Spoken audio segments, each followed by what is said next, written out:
yang tertipu atau terjerumus itu dari tahun ke tahun itu totalnya itu triliunan loh Pak. Jadinya sangat banyak sekali. Berarti kan tingkat kepercayaan masyarakat terhadap bisnis ini kan sebenarnya tinggi. Yes. Kembali di YouTube Gaptek Bisa Profit dan podcastnya Gaptek Bisa Profit. Saya Nathan Aditya, host Anda, para sobat Gaptek yang nonton. Kalau Anda mungkin belum nonton di episode pertama, silakan Anda bisa nonton di video sebelumnya. Karena video yang pertama saja sudah seru sekali ya. Kita bahas tentang isu-isu yang hangat tetapi cenderung terkesan negatif tentang dunia forex. Untungnya di video sebelumnya Anda akan dapatkan jawabannya supaya kita bisa bertrading di dunia forex dengan secure, dengan aman. Itu yang penting. Karena setiap bisnis tentu ada resikonya, namun resiko yang terukur harus kita pilih. Salah satunya adalah memilih instrumen-instrumen, lalu juga perusahaan-perusahaan yang dapat dipercaya. Masih bersama saya juga Bapak Aditya, dan kita akan bicara tentang dunia trading lagi Pak. Nggak selesai-selesai kalau misalnya ngomongin soal trading, nggak akan habis-habisnya karena seru. Kalau misalnya kita lihat di hari-hari ke depan nih Pak, atau masa depan, dunia trading ini akan menjadi seperti apa sih Pak? Kan sekarang udah sangat maju. Kalau saya masih ingat Pak Leo juga sempat cerita sama saya 20 tahun yang lalu tuh satu komputer dibagi sama banyak orang. Bener nggak sih Pak? Iya. Sekarang udah enggak. Sekarang udah simple. Online, sekarang tradingnya. Iya, dulu masih pakai telepon. Betul. Terus kalau misalnya prediksi di masa depan Pak, kira-kira menurut Bapak Aditya apa yang akan terjadi di dunia trading? Iya, kalau saya kebetulan kan saya dari tahun 2004 sudah ada di bisnis forex ini gitu, dan di Monex sendiri saya mulai masuk Monex itu tahun 2008 dan bisnis forex diresmikan itu secara legal itu tahun 2000. Baik. Jadi semakin berkembangnya tahun selama 22 tahun ini ya saya melihat bisnis forex ini kok semakin pesat ya perkembangannya ya, karena itu tadi mudah dan cepat gitu ya. Dan dari tahun ke tahun ya yang tertipu di bisnis forex juga sangat tambah banyak. Berarti kan minatnya sebenarnya banyak. Iya, betul. Hanya brokernya aja yang berani menjual dengan cara yang salah gitu ya. Udah gitu brokernya juga broker main-mainan ya, legalitasnya nggak jelas. Nah itu dengan yang tertipu atau terjerumus itu dari tahun ke tahun itu totalnya itu triliunan loh Pak. Jadinya sangat banyak sekali. Berarti kan tingkat kepercayaan masyarakat terhadap bisnis ini kan sebenarnya tinggi. Yes. Cuman dia tidak tahu cara berbisnis di bisnis forex ini seperti apa gitu. Nah, makanya disebut bisnis karena ya ada juga sih nasabah yang melakukannya trading for living ya, karena tapi itu benar-benar nasabah yang sudah paham lah ya, sudah bisa dibilang advance gitu. Nah, sebenarnya bisnis forex ini sangat simple dan sangat mudah dijalankan karena sebenarnya kalau kita bisa menganggap bisnis forex ini sebagai acuan untuk menambah cash flow bulanan kita, menambah ya dari cash flow yang memang sudah kita dapat setiap bulan.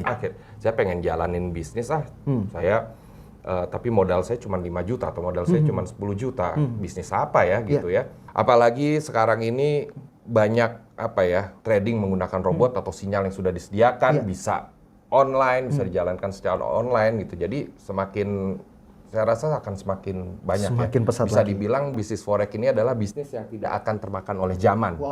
Dia akan ada karena sangat simpel. Tinggal bagaimana menyiasatinya untuk bisa mendapatkan peluang profit dengan resiko yang bisa kita ukur dari awal. Itu dia. Gitu, ya. Karena yang bikin capek memang ya Pak ya, segala macam bisnis yang bikin capek itu adalah kalau ngikutin tren. Aduh, lagi nggak tren nih. Iya, lagi kopi tren. Kopi misalnya, kafe misalnya ya. Terus yang beberapa waktu lalu juga lagi tren, sekarang udah nggak tren. Bikin capek loh ya, Sobat Gaptek. Tapi kalau bisnis yang tidak termakan oleh zaman, tren apapun bisa tetap eksis, bisa tetap pesat perkembangannya. Ini salah satu bisnis yang bisa Anda pilih. Tadi Bapak sempat bilang, ini yang saya mau dalam tanda kutip todong ya. Di episode pertama Bapak memberikan permisalan modal 100 juta. Yang sekarang ini permisalannya beda loh, Sobat Gaptek. 5-10 juta. Langsung datang ke Gaptek, bisa nggak sih bisnis trading dengan modal segitu? Ini yang saya bikin penasaran Pak Aditya. Emang bisa? Iya. Kalau zaman dulu, zaman 10 tahun yang lalu, zamannya forex itu belum bisa menggunakan menggunakan volume lot yang lebih kecil, hanya bisa 1 lot gitu ya. Dibutuhkan modal jaminan yang sangat besar dengan modal jaminan 100 juta gitu ya. Nah, lalu beberapa tahun kemudian Monex menyediakan fasilitas 0,1. 0,1. Ya, berarti bisa dimulai dengan 10 juta. Baik. Untuk bisa melakukan transaksi. Nah, sekarang Monex ya sudah meluncurkan dari bulan Mei kemarin itu namanya lot mikro. Apa itu, Pak?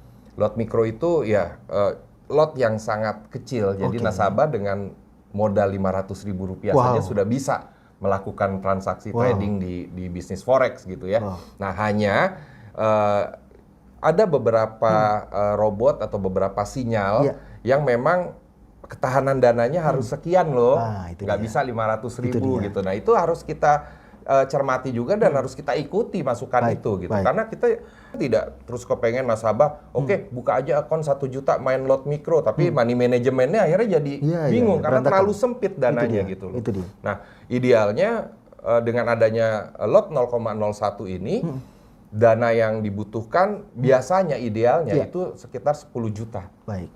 10 juta itu udah cukup lah untuk trading menggunakan robot atau menggunakan sinyal-sinyal yang diberikan oleh Gaptek Bisa Profit ini. Jadi memang nasabah bisa buka dari dana Rp500.000, tapi untuk kita dapat melakukan money management yang tidak sempit lah ya, menggunakan robot ya, saya menyarankan itu di angka 10 juta. Baik. Gitu. Padahal angka itu aja sudah menarik buat sebagian Anda mungkin ya. Sekarang bisnis apa dengan modal segitu ya kan? Dan mungkin bayangan kita kalau bisnis trading, waduh modalnya pasti besar nih ya. Apalagi ntar harus pakai tools, harus pakai ini, harus pakai itu, makin besar lagi. Tapi ternyata tidak. Dengan akun mikro dan yang disarankan oleh Bapak Aditya adalah modal ya standarnya 10 jutaan. Seperti itu ya Pak ya. Terakhir di episode kali ini Pak Aditya, saya penasaran. Kenapa Monex sekarang, atau mungkin dari Bapak Aditya sendiri memandang trading dengan menggunakan tools. Ini kan sedang tren juga. Ini Bapak membacanya tren yang seperti apa sebenarnya? Bagus. Jadi dalam melakukan bisnis itu sebenarnya kita tidak bisa bilang resiko itu hanya uang aja. Gitu. Resiko terbesar sebenarnya sebelum uang itu adalah resiko waktu. Iya kan? Betul. Kalau kita buka bisnis konvensional, ya kita harus ada restoran lah, kita harus tungguin restorannya, tamunya, habis itu kita lihat pembukuannya bagaimana, sudah cocok apa tidak, ya kan?